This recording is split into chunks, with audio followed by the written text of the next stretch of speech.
Welcome, everyone. It's my pleasure to have Allan here today to talk about our Agri-Food Economy Index and our results from December 2024, which is the summary from the fourth quarter of last year. And we asked 5 questions to all 6 segments of the value chain. So from input manufacturers to food manufacturers and support services and products to try to understand how they feel about the value chain and their segments economy. And we also have some questions about the theme of regenerative agriculture. So let's start by going over our high-level results and try to get Allan's perceptions and what he thinks about them. So to start, our index went up 8 points from last survey, from 86 to 94, where 86 in August was the lowest index we perceived since we started this project, and now we bounced back a little bit. Just to give you a little bit of perspective, we divide this index in the current and future index, where current reflects short-term vision and sentiment, and future is longer term, one year and above. And the future index actually rose more than the current index, showing that people have a perception of the future is probably going to be better than they are today. What do you think about that, Allan? Does that make any sense to you? I think, there's, I think some things that are interesting about this overall index, right? It's an index of all parts of the industry. And what we'll see as we dig into this later, we're going to see some parts of the industry more pessimistic than other parts of the industry. But in general, what we seem to be seeing in December is we've got current headwinds that are still difficult for the industry in general, but there appears to be some indication of optimism about where we're headed in the future. Perhaps, Lourival, that's an indicator of that we're sort of seeing the bottom. In agriculture, generally speaking, it's such a broad industry. It's hard to do much generalization, but a lot of times the commodity prices tend to drive a lot of these sorts of things, and might be indicating that we think while we're still in positions here where corn prices and soybean prices, wheat prices, for example, are all low relative to where they had been over the last couple of years. Maybe what we're starting to see is that the industry sees this as maybe the bottoming of this, and therefore there's some opportunity to see some optimism for the future. I do think this particular survey, because of the timing in December, likely also has some reflection of election carryover, some expectations of what that election means. We're here now at the end of February making a presentation on this. And we are seeing policy come to fruition in some ways from those elections. In December, when we're answering the survey, it's hypothetical. What do you think is going to be happening given the outcomes of the election? And historically, we've seen that create some optimism for the future as you come out of that uncertainty associated with elections. So I think there's some of it that maybe is reflected in that too, of this sort of optimism that seems to be coming back for the future. Mm-hmm. That's interesting. Yeah. And it seems to me when you compare the current and future perceptions that there are still a lot of uncertainties, whether the markets or the policies or whatever is going to come, how they're going to shape up. But they are mostly looking, say, well, everything is going to be better in the future, which is, a human bias. Always we look to the future and say, well, it's probably going to be better than it is today. But it's showing this more than we ever had before in our survey. I think one important thing to say is that we break down our survey into segments, right? So every part of the value chain. So now we're going to dig a little bit deeper into this each segment of the value chain and look at their indexes and how it evolved. So we're going to start with the agricultural input manufacturing segment, which includes seed manufacturers, chemical manufacturers, crop protection, fertilizer, capital equipment such as machinery and implements. And they, following the overall trend of the industry, they rose 4 points from last survey in August. And interestingly, when you break that down into the current and future index, they actually converged where the sentiment it's 97 for the future index and 96 for the current index, basically the same number, and they both went up from what we saw in August, although a somewhat timid bounce back. This segment hasn't had this convergence in future and current sentiment since we started this project. So this is a very interesting result in that sense. Yeah, I think it's a reflection here of the input manufacturing sector, particularly the crop side of the input sector. I think is really sort of reflecting a difficult coming out of a difficult period, right? They're coming out of COVID.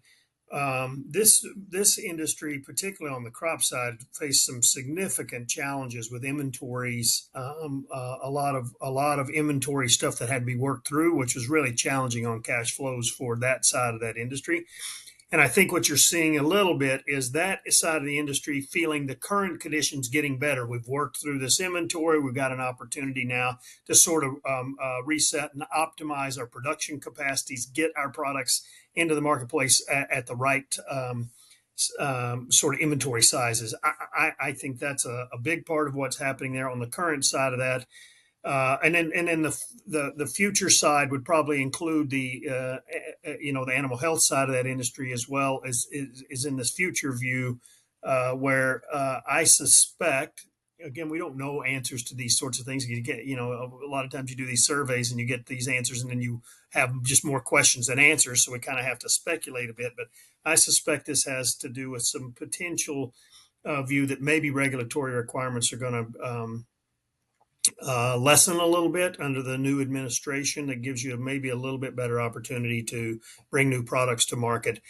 Recognizing that, look, 97 or 96 kind of an index number that's in this industry is still pessimistic. It's not overly pessimistic, but it's below 100, which means this industry still doesn't see this as a strong positive future yet, or even current conditions. Is commodity prices continue to hang over them, but what you're seeing here is a little bit more optimism than we had seen, and I think that's got a lot to do with opportunities now to reset your pipeline of products, both inventories and new products, as we think about regulatory regimes sort of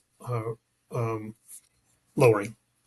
Yeah, no, I agree. And what I think is going to be very interesting to see is when the next survey, now in March, comes out, how those, now that we have a better understanding or a little bit more of a better understanding how those regulatory practices and policies are going to take place, how this segment is gonna react.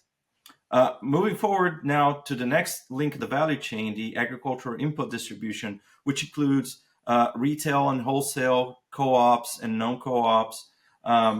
They were going in a very strong down trajectory since December 23, and in August they hit the lowest index we've seen, index of 76, so fairly pessimistic, and they bounced back overall 6 points, going back to 82, where more than any other segment, this was driven by far by the future index, which rose from 87 to 97, while the current index was 69 in August and rose to 72 in December, still a fairly low sentiment. So agricultural input distribution seems to be still fairly pessimistic about the situation. It's very strong headwinds, although they're looking at the future saying in the next 1 to 5 years, things are probably going to be better than they are today.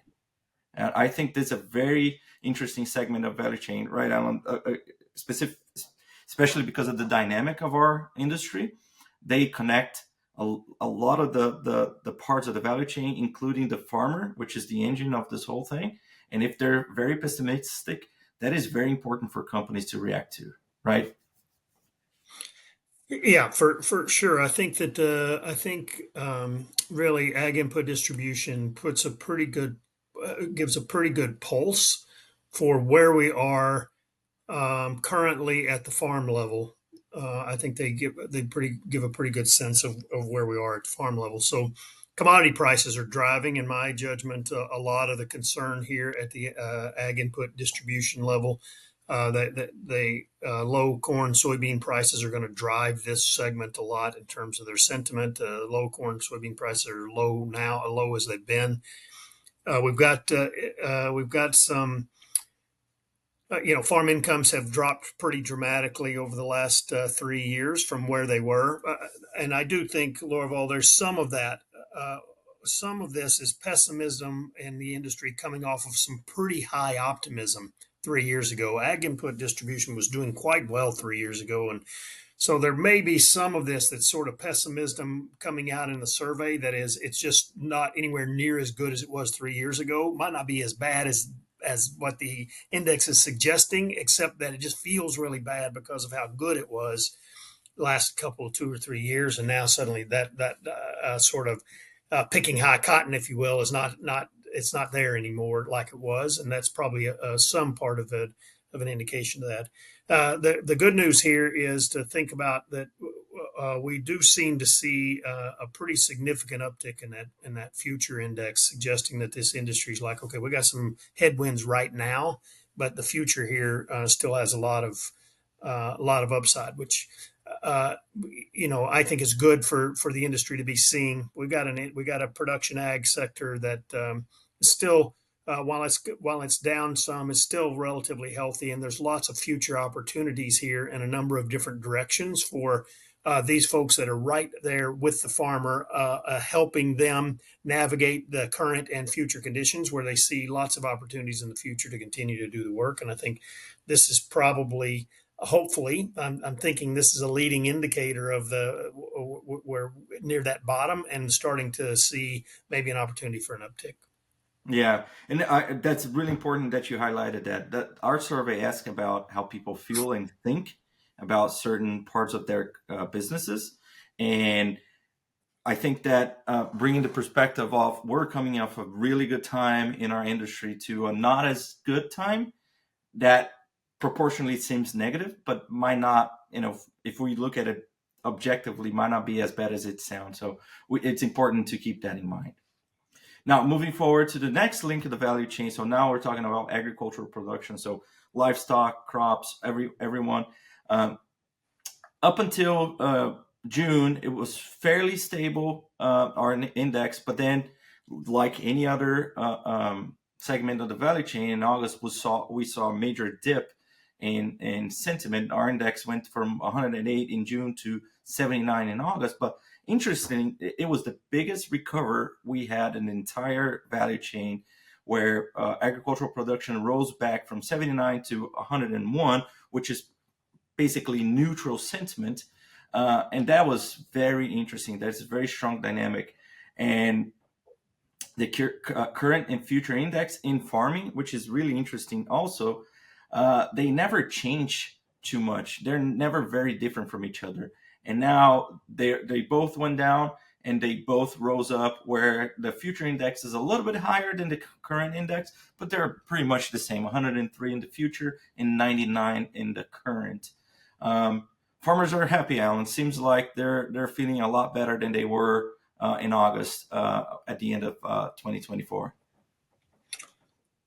Yeah, I think there's some interesting dynamics going on here. I think commodity prices really were at their lows in August when we last did the index, and I think that's a strong reflection of where farmers were. We're really coming into the heart of commodity harvest there in August, just starting to get into that. So you're worried about, well, what kind of yields am I going to be getting, and I have the crop to sell, and then prices that are really low, right? So you end up in sort of a pretty pessimistic position with respect to crop farming at the time. You still got the headwinds in the livestock sector particularly with poultry already starting, even at that time, already starting to see the avian influenza activities happening. So there are a fair amount of pessimism, I think, really driving the industry back in August. What'll be interesting is whether this December significant, as you point out, significant dramatic bump. What's driving that? Commodity prices haven't really rebounded, although they bottomed and they have started to come up a bit. Pork prices have really strengthened relative to where they were considerably to make that side of the livestock side of the industry a little more profitable than they had been.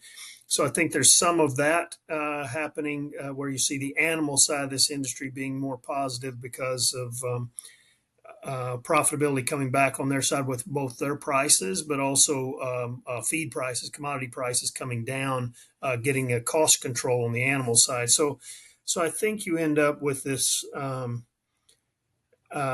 an interesting dynamic around the economics that probably drives some optimism in that side of the industry. But then there's this political side, and that's the piece where we've seen before. Our survey isn't exactly the same, but it mirrors to some degree what they do in the Center for Commercial Agriculture, and they've seen in the past this what they call so-called the Trump bump, if you will, or that this move to an administrative regime that is perceived in farm country to be more positive to the farm community. And where I'm interested now to see is this optimism going to hold, Lourival, or is this was sort of a December, and now as policy really starts to roll out, or do we see a shift in where this sentiment goes? So I'm holding my breath a little bit here. Mhm. Is this optimism warranted, and is this something that's going to hold? Because, and the reason I'm curious about it and not so skeptical that it's going to go away is that ag retail is showing that future index being a little more positive. You start to see this uptick in ag input distribution as being a little more positive too. Suggests that the industry is sort of seeing, hey, maybe like I'd said, we've hit the bottom, and we're kind of going to start crawling our way out of this lower economic situation. And so I'm optimistic that maybe this optimism holds in farming, but also have a little intrepidation just because as policy rolls out and we've moved away from politics into the policy making side of this, does it end up being a damper on those sentiments? Well, one thing that is probably interesting to also think about is the just the uncertainty, regardless of what the result of the election would be. Just not knowing the direction things would go gave farmers a really they weren't feeling good, and so you look at making large investments, which was one of the questions we asked. That was one of the biggest culprits of that low index. So as uncertainty goes away, again, regardless of the direction we're going, you can prepare for whatever future is coming a little bit better when you at least know the direction it is going. Now, again, in March, we're going to run our Q1 survey, and be very interesting to see how things are going to play out. Yeah. No, I think it's a really good point, right? You had uncertainty with respect to what your yield's going to be, uncertainty with respect to what commodity prices are going to be, and uncertainty about what the election outcomes are going to be. All of those things happening in August were just a big stack of uncertainties facing the farmer.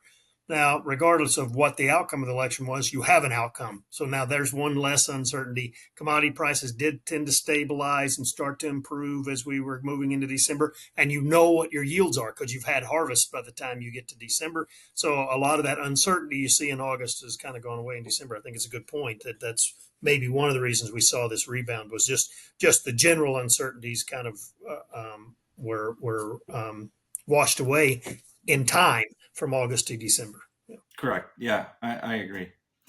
Now, looking at agricultural product processing and handling. So think about grain elevators, think about ethanol plants, think about crushers, soybean crushers. That This segment of value chain is very different from what we saw up to this point. They're fairly positive, and they have been moving upwards since February 2024, pretty much all the time. So they had their lowest point in February with 85, and now they're 110. Um, the current sentiment, though, it's been fairly stable since June, so it hasn't gone up or down in a big way. But the future index, very interestingly, bumped up and actually went above the current index in December. So even though it's a segment that has been trending up since February, something happened from August to December that made them say things are as they were currently, but the future is looking really bright. And that's a very different and interesting dynamic, especially when we compare it to the upstream part of the value chain, the first three segments we were talking about up to this point. So how do you see, why do you think, Allan, especially that future index going up so much from 92 to 114? Why do you think that happened? Well, I think part of it was if you look back at where we were in December, there was a lot of shipment of grain around the world. So that's really sort of the current, if you will. We're moving a lot of grain, so a lot of exports. So a fair amount of our group is going to be folks that are answering about how are we moving products around the country and out of the country, because that's their job. That's what they do, right? It's a lot of logistics kinds of stuff, moving stuff. Stuff is moving. A lot of stuff moving in December. I think that's part of that sort of positive optimism is that, and the future optimism is, hey, we see this lowering of commodity prices, fixing of challenge we had, which was non-competitive grain markets have suddenly loosened up because the commodity prices have come down, and that also is reflected in the processing side, right? So there's going to be some ag processing. So think about oil crushing, right, or feed mills producing feed for animals. In both Mm-hmm. of those cases, commodity prices coming down have really changed cost structures pretty dramatically for them. There's no real indication in the future that suddenly prices are going to go really high again. And so now I've got this input cost under control for my customer base that's going to utilize these products. And that's put me in maybe a better financial position than I was in before. And I think there's some of it that's being reflected. That's sort of this optimism of the future that, hey, finally we're going to get feed costs down where animals got a chance to be more lucrative. And I think that's part of what's reflected here as well. I think that's one really interesting thing to call out when we do this segment by segment analysis is that uh, you see sometimes like this agricultural production trending down, or they were trending down with December coming back up, and then you see processing and handling, the people that buy from farmers, going up. Well, if commodity prices are down, farmers are unhappy because they're not making a lot of money, but the people buying from them are happy because suddenly their inputs are a lot cheaper. So those kind of dynamics are interesting, and I think what we will see moving forward is how that the time lag works when you see, for instance, commodity price change. If it goes up, how long does it take for someone to respond? Is that at the same time, or it'll take, in our case, one survey to see that difference? But regardless, I think analyzing those dynamics it's one of the most important things we can do here. Yep, I agree.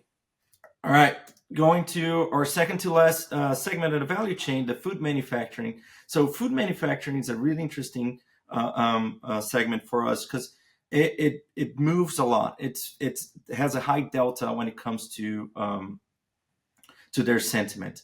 One of the reasons for that, I assume, is that they're closest to the consumer. So any change in consumer behavior impacts them a lot faster than any other part of the value chain. And that's why you were able to see the major drop from June to August, going to the highest level of sentiment we had of 121 in June to 76 in August, and then bouncing back. Just like most of the segments we're seeing, that that recovery in index was mostly due to future perception. So our future index is actually going up from 89 to 103, where the current index is also going up, not as much, from 68 to 75, so still very negative. But this segment actually has the biggest delta between future and current indexes. So I think that's again looking, at the links of the value chain and how they behave differently. the major drop from 121 to 76 was something that stood out to us last time. But this time, for me, at least what stands out is the difference between current and future index, even though both went up in December. Yeah, my take on this one is similar to you in the sense that they're reacting often to consumer sentiment in some ways, right? And I think that this industry was on a pretty strong trajectory, positive up through the last years we were measuring. They were really moving towards a much more positive sentiment until August. That was, I think, the slow improvement we were seeing in inflation and getting consumers back to continuing to see them going back to less complaining about prices.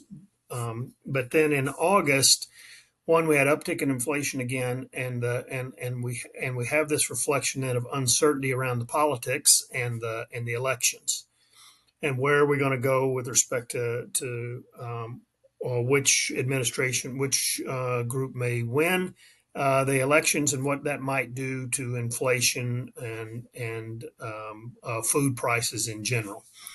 And so I think that this is speculation, of course, but my thinking is that what you see is similar to what you saw in farmers. A tremendous amount of uncertainty in August around what's happening with administrations and what that means for economic conditions that would affect consumers, which really puts the food manufacturer in a tough spot because inflation pricing, they're having challenges in that environment. And then you see this pretty big positive improvement in future index when we come into December, which is a reflection of that uncertainty of the elections is gone. I think the general consensus would have been that the Republican administration winning the election is likely to be maybe better at fighting inflation. We'll see if that happens. But I think there was some indication of that the food manufacturers see maybe some future where inflation is calm and we get some calming of prices, consumers begin to calm back down with respect to being upset about food prices and things of that nature.